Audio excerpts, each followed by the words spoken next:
It's the United States of Europe. I'm Greg Shapiro, the American Netherlander, reminding all of you working from home that during the plague, Shakespeare wrote all of King Lear. And all I did was make this lousy video. Now, we're all doing our part to limit the spread of COVID-19. Some more than others. As my cousin Florida Huda would say, this is no social distance. The birthday is no social distance. Letting your kids play is no social distance. So keep your distance, or he'll show you 1.5 meters of his club. Me, I am only going out of the house to walk the dog, buy groceries, let my dog guard the groceries. I need a guard dog. I got valuable toilet paper in there. That stuff does not grow on trees. Now, some people are saying it's not okay for people like me to make jokes during a time of a global pandemic. And I say, you're right. That's why I've stolen a bunch of other people's jokes. Yes, it's time for my favorite 19 COVID-19 jokes, starting with number 19. It's a coronavirus lockdown. Dutch authorities announced a ban on all public gatherings of 100 people or more, such as theater shows. In other words, the show must go on is not going on. So many shows have been canceled, this Dutch cinema has a marquee that reads, "What are you doing here?" A, nothing, in which case go home, or B, you're providing essential services, good for you. Essential services such as hospital workers who say, we stay here for you, you stay home for us, aka, your grandparents were called to war, you're being called to sit on a couch. You can do this. Hashtag stay the fuck home. Of course, now comes the horror of being quarantined. This tweet says, shit is getting real. I'm giving up drinking for a month. Sorry, punctuation. I'm giving up drinking for a month. And if you're drinking, may we suggest the Quarantini. It's just a regular martini, but you drink it alone in your house. And now that we're all adapting to working from home, experts recommend sticking to your daily routine as much as possible.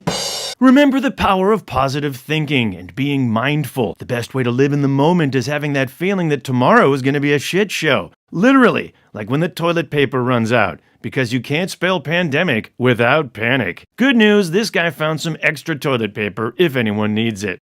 And speaking of Make America Great Again hats, let's take a closer look at the coronavirus. Or should we call it the MAGA virus? Meanwhile, scientists say you should wash your hands because of the coronavirus. People say, I'm going to stop flying, hoard masks, work from home, and totally rearrange my life. Also scientists, yeah, the climate crisis will kill millions and we should use clean power and change how we get to work. And people are like, no way. It's like climate change needs to hire coronavirus's publicist. In the Netherlands, the Prime Minister prepared us for a large part of the population to be infected. As the scientists say, don't change your behavior to avoid being infected. Assume you are infected and change your behavior to avoid transmitting. Or as the Dutch say, krijg de corona, but not all at once. And the authorities stressed the importance of social distancing, as in Where's Waldo? Social Distancing Edition.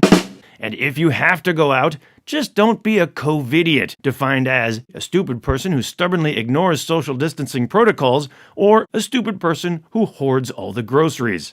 Above all, we should strive to flatten the curve, which we learned from the Spanish flu 100 years ago, when Philadelphia did no social distancing till it was too late, and St. Louis did it right away and kept the infections manageable. Now, America has promised to flatten the curve, but you never know.